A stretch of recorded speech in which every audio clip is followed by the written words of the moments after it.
Nama saya Emma, baby Sofia, umur 3 bulan.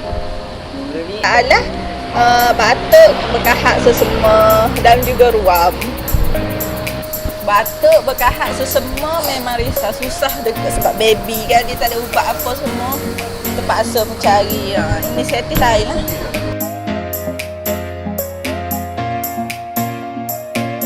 Sebelum pakai tu berasa tak yakin lah sangat sebab hanya kering kan kita kata. Tapi bila dah pakai tu tengok sesuai dengan baby tu, teruskan lagi pakai sampai sekarang. Baby batuk semua tu dah hilang. Dia muntah, dia keluar melalui muntah lah. Kahak-kahak dia semua keluar. Paling best dia sejuk. Lepas tu bau dia sangat wangi. Tak melekit.